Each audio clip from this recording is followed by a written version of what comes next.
ये सब मुद्दों को लाना जरूरी है बिग बॉस के घर में, क्योंकि ये तो एवरी सीजन का अब हो गया है कि एक love angle banana. Do you think so? हाँ, it is actually here. Big Boss has also actually become like a film to be honest. जिसमें एक हीरो है, एक हीरोइन है, एक विलन बन जाता है. जितना मैंने इस सीजन में नोटिस किया है, इस सीजन की बात करें मैं पर्टिकुलर, पर मेरी नज़र में ये सही नहीं है. मैं सच्ची बोलूँ तो कि आप मतलब ये क्या अगर आप फेक लव एंगल खेल रहे हो तो आपको बहुत ज़्यादा सपोर्ट मिलता है. मेरी नज़र में ये सब चीज़ सही नहीं है. मेरी नज़र में आपको गेम भी खेलने की ज़रूरत नहीं है. आप अगर अपने दिल से चलोगे, क्योंकि एक बार मुझे याद है कि रुबीना जी ने भी बोला था कि जो भी करो ना बस सच्चे दिल से करो और कुछ भी नहीं. तो आप बस दिल से साफ रहो. आप सच्चे दिल से कोई भी चीज़ करोगे वो कहीं से कहीं तक गलत नहीं होगी. तो दिल से चलना चाहिए, दिमाग से पूरी दुनिया चल रही है. अभी भी आपके निकलने के बाद भी कुछ कुछ बातें चलती कि मंडली एक तरफ है और अपने मंडली में किसी को लेना नहीं चाहती है. शालीन भी अभी कह रहे हैं, हमने कल परसों के भी एपिसोड में देखा है कि कहाँ वो शिव से लड़ रहे हैं कि मंडली बना लिया तो ऐसे लेना नहीं पसंद कर रहे हैं, कि मैं तुमसे सिर्फ बात करने गया था लेकिन ये तो कुछ और ही समझ रहे हैं. एक्चुअली मंडली इज़ नॉट अ कंपनी जैसा बना के रखा है कि मंडली लोगों को हायर करती है वहाँ पे काम करने के लिए. ऐसा कुछ भी नहीं है. मंडली जेन्युइन फ्रेंडशिप है, जो एक शब्द दे दिया गया मंडली, पर उसके अलावा वो एक जेन्युइन फ्रेंडशिप थी जो लोग आपस में जो कनेक्ट कर पाए. शायद किसी एक इंसान से कनेक्ट कर पाए हो, पर धीरे धीरे करके हर एक इंसान से कनेक्ट करने लगे, क्योंकि कहीं ना कहीं मंडली में वो लोग हैं जो काफ़ी सेल्फलेस है. चाहे वो साजिद सर हो, चाहे वो अब्दू हो, चाहे वो शिव हो, चाहे वो स्टैन हो, चाहे वो निमृत हो, या फिर मैं हूँ. तो कहीं ना कहीं एक जो जेन्युइन दोस्ती होती है कि आप दोस्त के लिए कुछ भी कर सकते हो, वो मंडली है. तो मंडली इज नॉट लाइक कि कोई भी आए, 2-4 दिन अच्छे से बात हो तो उसको एकदम दोस्त बना लिया. नहीं, जब तक आप किसी इंसान से कनेक्ट नहीं करोगे तब तक आप मतलब दोस्त नहीं मान सकते ना. बहुत सिंपल सी चीज़ है वो. अगर सुम्बुल आपसे अगर पूछा जाए कि बिग बॉस के घर में this season who was the entertainment person? अरे यार, सब अपने आप में बहुत एंटरटेनिंग है.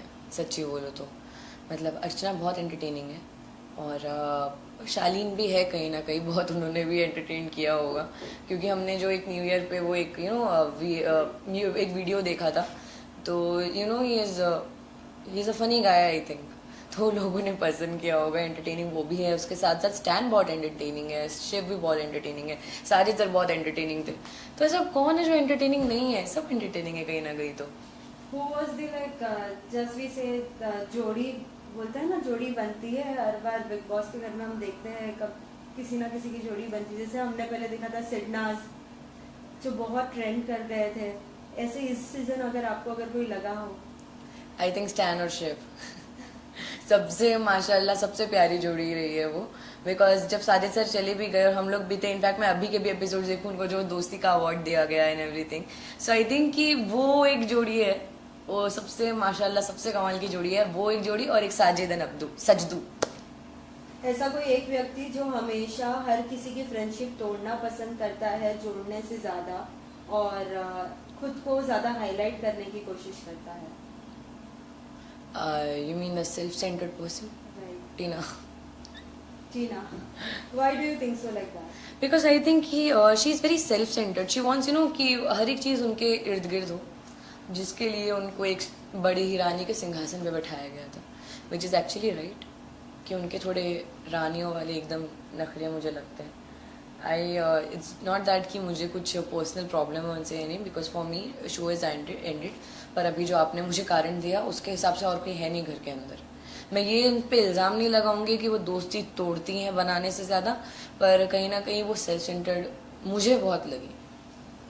साथी सुम्बुल, हाल ही में हमने जब टास्क देखा था, जो टास्क में 3-3 लोगों की ही जोड़ी चलेगी, लेकिन उसमें आपके ग्रुप ने आपको नहीं चूज किया. आपको क्या लगता है, आपको वो टास्क करना चाहिए था या नहीं? क्योंकि बिग बॉस के घर में कुछ टास्क ऐसे होते हैं जो बहुत ही ज्यादा लाइक सहन शक्ति अपने अंदर रखनी पड़ती है टास्क करने के लिए. आपको वो आई थिंक वो टास्क मैंने बिना किए भी किया था. लोगों ने वो देखा होगा कि मैं कितना ज़्यादा इन्वॉल्व थी उस टास्क में. पर उसके साथ साथ जब मैंने अपने दोस्तों के चेहरे देखे टास्क के बाद, तब मुझे लगा कि अच्छा हो मैंने नहीं किया. पर ये है कि हाँ, मैं ऑफकोर्स करना चाहती थी. पर उसके एक दिन पहले जो नॉमिनेशंस हुए थे, तो कहीं ना कहीं मुझे लग रहा था कि मेरे कारण ये चीज़ हुई है. तो नेक्स्ट डे उस टास्क में मैंने भी ज़्यादा फोर्स नहीं किया, या मैंने ज़्यादा फाइट बैक नहीं किया कि नहीं मुझे जाना है. बिकॉज अगर कहीं ना कहीं मेरे कारण कुछ और गलती होती कुछ भी होती है, मुझे इतना विश्वास था कि नहीं छूटेगा विश्वास मुझे, लेकिन 9 मिनट वाले में भी था। सो यू नेवर नो कि क्या हो जाए। तो वो चीज़ मुझे थोड़ा डर लग रहा था कि नहीं यार, एक चीज़ मैं ऑलरेडी कर चुकी हूँ तो यहाँ पे मैं रिस्क नहीं लेती, तो मैं खुद अपनी मर्जी से ही नहीं गई थी। बार बार आपको लोग कहते थे कि सोई हो, अब तो जाग जाओ, अब तो जाग जाओ। ये सुन सुन के आपको कुछ अजीब नहीं लगता था? क्योंकि हर कोई ये घर में तो बहुत सारे ऐसे लोग थे जो सोए हुए थे, जो अब तक आगे बढ़ गए। मुझे बुरा लगने लगा था बीच बीच में कि मतलब अभी तो मैं जगी हुई है। जब मैं जगी थी तब भी बोलते थे कि ये सोती रहती है, मतलब मेटाफोरिकली बात कर रही हूँ। तो वो चीज़ मुझे लगी कि यार अब तो मैं अच्छे से कर रही हूँ, अब तो मैं हर जगह इन्वॉल्व हूँ, अब मुझे क्यों बोल रही हो। वो चीज़ थोड़ी बुरी लग रही थी। और फिर क्या होता है ना कि आपको कोई भी, चाहे वो शेखर सर हो चाहे सलमान सर हो, कुछ भी आके बोले वो एक अलग चीज़ हो जाती है। पर वही चीज़ जब कंटेस्टेंट्स आपके सामने रिपीट करते हैं, आपको नीचा दिखाते हैं वो बोल बोल के, तब ज़्यादा बुरा लगता है। Because you can not say anything, just that कि आपको खुद को पता है कि आप कितने इन्वॉल्व रहे हो। तो बुरा लगता था, but after a point I just एक हो गया था कि अभी छोड़ो, मेरे को अभी इतना कर लिया फिर भी कुछ नहीं हो रहा, तो मेरे को इन्वॉल्वमेंट चाहिए ही नहीं, मेरे को होना ही नहीं है। पर फिर आया टॉर्चर टास्क, जिसमें मैं कुछ भी मतलब I couldn't control my self, because वो लोग बहुत गलत कर रहे थे। एक ऐसा व्यक्ति जिसके साथ आपकी जर्नी बहुत ही अच्छी रही, अगर किसी एक को अगर चूज करना रहा तो? साजिद सर। क्यों, रीजन? बिकॉज वो मतलब एकदम फादर फिगर हो गए थे मेरे लिए घर के अंदर। मेरे को उनसे डांट खाने में डर भी लगता था, और उनके लिए खाना बनाने में खुशी भी मिलती थी, उनके साथ मस्ती करने में मज़ा आता था। सो वो मतलब एक फैमिली काइंड ऑफ एक अपनापन वाली फीलिंग होती है। तो I has to feel very protected and very safe उनके पास में। सुंबुल, पता है आपके इतने फैंस थे कि इतने फैन पेजेस बनाए पूछो मत, लेकिन है ना, लोगों की एक शिकायत थी कि अगर आप शालीन को नहीं पसंद करती, उनकी कुछ हरकतें नहीं पसंद करती, फिर भी उनका काम करना क्यों पसंद करती थी आप? क्योंकि कहीं ना कहीं टीना भी एक हद तक ऐसे चिढ़ के फिर वो पीछे हो जाती थी। मतलब स्टार्टिंग की बात कर रहे हैं आप? जी। वो क्या होता है ना, मेरी नज़र में जो चीज़ है कि एक दोस्ती में, आपके दोस्त में ज़रूरी नहीं है कि आपका दोस्त एकदम परफेक्ट हो, उसमें कोई फ्लॉ ही ना हो। सो दोस्ती होती है ये कि आप सामने वाले की खामियां जानते हो, वो जो जहाँ जहाँ गलत है, जो जो बुराई है वो आप जानते हो, लेकिन उसके बावजूद आप उसको एक्सेप्ट करते हो। मेरी नज़र में दोस्ती वो है, आप उसको समझाते ज़रूर हो। पर मेरे और शालीन में ऑफकोर्स एज डिफरेंस बहुत ज़्यादा था, तो कहीं ना कहीं मुझे बोलने में भी लगता था कि यार ये इंसान ऑलरेडी समझदार है, जो मुझे बाद में लगा कि नहीं है। पर स्टिल मेरे लिए स्टार्टिंग में वही चीज़ थी कि यार he is my friend and what, like कुछ भी बुराइयाँ हो, I should accept him the way he is, because दोस्त है मेरा, सो व्हाई नॉट, मेरा ये सोचना था।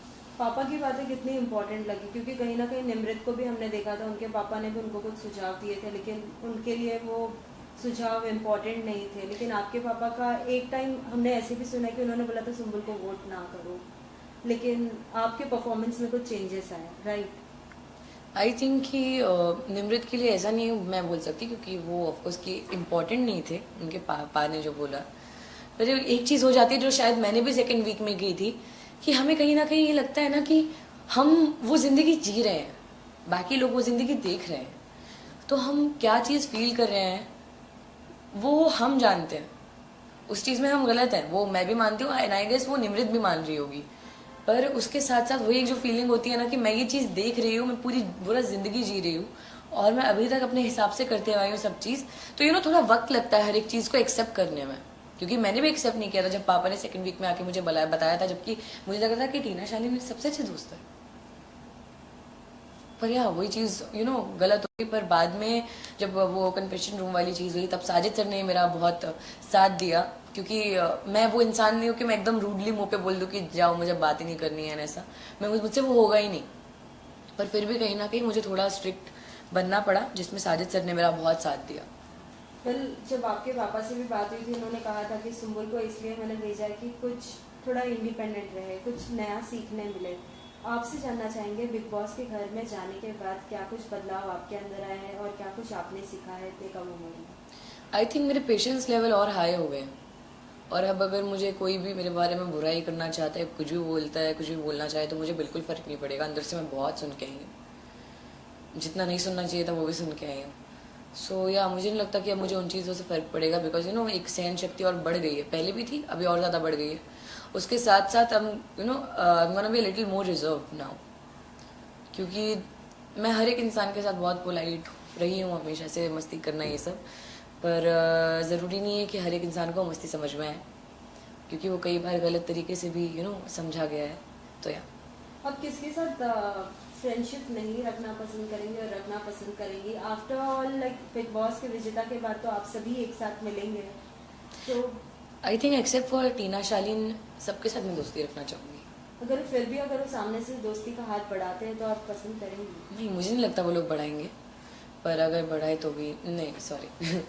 वेल संबुल, एक और चीज जानना चाहेंगे, क्या लगता है बिग बॉस की ट्रॉफी किसे जीतना चाहिए? कौन डिजर्विंग है जो स्टार्टिंग टू लास्ट तक जिसकी मेहनत पूरी तरीके से रही है? अगर मैं मेहनत की बात करूँ तो फिर शिव, और मतलब दोनों ही मेरे दोस्त हैं, शिव स्टैन। मैं तो बोलती दोनों को जिता दो, पर दोनों ही इतने माशाल्लाह प्यारे हैं और दोनों इतने डिफरेंट है एक दूसरे से भी। सो मेरे हिसाब से डिजर्विंग डिफरेंट लोग हैं जिन्होंने हर एक सिचुएशन को बहुत डिफरेंटली हैंडल किया है। प्रियंका ऑफकोर्स बहुत स्ट्रांग प्लेयर है, पर उसके साथ साथ उनका एक ही तरीका है वो झगड़ा करने वाला, पर शिव का वो तरीका नहीं है, ना ही वो स्टैन का तरीका है। स्टैन अपनी बात बोल के निकल जाता है, उसको नहीं फर्क पड़ता सामने वाला क्या सोच रहा है। सो आई थिंक स्टैन और शिव बहुत डिफरेंट है, तो मेरी नज़र में तो शिव या स्टैन को ही होना चाहिए ना। अगर अभी भी अगर आँख खोलना अगर रहा किसी का, जितने भी अभी कंटेस्टेंट है घर में, अगर किसी एक को अगर कुछ सुझाव देना हो कि अगर आपके साथ ये गलत हो रहा है आप प्लीज हट जाइए ये चीज करने से, तो किसे आप सुझाव देना चाहेंगे? मैं किसी को सुझाव नहीं देना चाहूंगी कि मुझे मालूम है कोई मानेगा भी नहीं, वो घर ही ऐसा है। इसको किसी को कोई जो भी बोलो, कोई मानने को कभी जीवन में नहीं मानेगा। आपने बहुत सपोर्ट किया है, जैसे कि अब तो मैं आपको क्या ही बोल रहा, ऐसा लग रहा था कि आपके दोनों भाई है शिव और स्टैन, उन दोनों के लिए आपने इतना टास्क में बोला है, भले वो बाल्टी टूट गई थी, चाहे वो फिशेस वेस्ट हुए थे। वो मैंने बोला हमेशा, इट्स जस्ट दैट ना कि अगर मैं किसी को सुझाव दूँ, ऑफकोर्स मैं अपने दोस्तों को सुझाव नहीं दूंगी, मेरे हिसाब से वो एकदम बढ़िया चल रहे हैं, पर बाकी जो लोग हैं उनमें से किसी को दूंगी तो उनको फर्क भी नहीं पड़ेगा। जो घर के अंदर मेरे साथ हो चुका है, बहुत सुझाव देने की कोशिश की, कोई नहीं सुनता, कोई मतलब नहीं है एनर्जी वेस्ट करने का, बता रही हूँ मैं। पर एक बहुत छोटी सी चीज़ है बट कि आई थिंक अर्चना अगर कुछ बहुत गुस्से में कुछ ज़्यादा ही बह जाती है, नहीं तो है वो माशाल्लाह बहुत प्यारी लड़की है, बहुत एंटरटेनिंग है। अगर वो इतना ज़्यादा गुस्से में बह ना जाए, थोड़ा सा कंट्रोल में रहे, तो उससे ज़्यादा प्यारा कोई नहीं है। साथ ही बिग बॉस के घर में क्या कुछ नहीं मिला था आपको, as in like food dishes and all, बाहर आने के बाद क्या कुछ पसंद करेंगे आप? मैं अभी रोज़ क्या क्या खा रही हूँ। मैंने KFC खा लिया आते ही साथ, then next day McDonald's, cold coffee, और कल मैंने चाइनीज़ खाया है एंड मोमोज़ खाए कल मैंने। और मैंने क्या खाया था, हाँ मैंने मटन खाया कल, और अभी मैं व्हाइट सॉस पास्ता खाऊंगी, और इसके बाद मैं बाहर निकलते ही साथ ये सब खत्म हो जाएगा जब पानी पूरी खाऊंगी। आपकी सिस्टर से भी हमने बात की थी, उन्होंने बोला था कि लाइक सिस्टर आप लोगों में बोलते हैं, अपी बहन, अपी बोलती जी, बोला था कि हमने तो कभी देखा नहीं था दी को ऐसे रोटी बनाते हुए एंड ऑल, अब तो देख रहे तो अब तो एकदम ही बदल गई है। क्या कुछ आपकी सिस्टर ने आपको कहा? आई थिंक कि वो मतलब उनको भी बिलीव नहीं हुआ, पापा और साने को, कि मैंने इतना अच्छा खाना बनाना कहाँ से सीखा, क्योंकि मैं खाना थोड़ा बहुत बनाती थी घर पे ही, बट कि मतलब शूट करते हैं जब, तो शूट करने के टाइम पे इतना वक्त नहीं मिल पाता है, तो मैंने कभी ज़्यादा खाना बनाया नहीं। पर हाँ, रोटी गोल बनानी आती थी मुझे। उसके साथ साथ काफ़ी चीज़ें मैंने घर के अंदर एक्सपेरिमेंट की जो सही निकल गई, चाहे वो चिकन पुलाव हो, चाहे वो मटन पुलाव हो, चाहे मैंने मटन एक बार बनाया था वो हो, या फिर मैंने पोहा तक एक्सपेरिमेंट किया था घर के अंदर, जो सबसे वो ऐसा हो गया था कि सुम्बुल सबसे अच्छा पोहा बनाती है घर के अंदर। तो एक्सपेरिमेंट्स के चक्कर में मैं एकदम बहुत बढ़िया हो गया मेरे साथ, तो मैं तो बड़ी खुशी हो गई थी, मुझे बोला मज़ा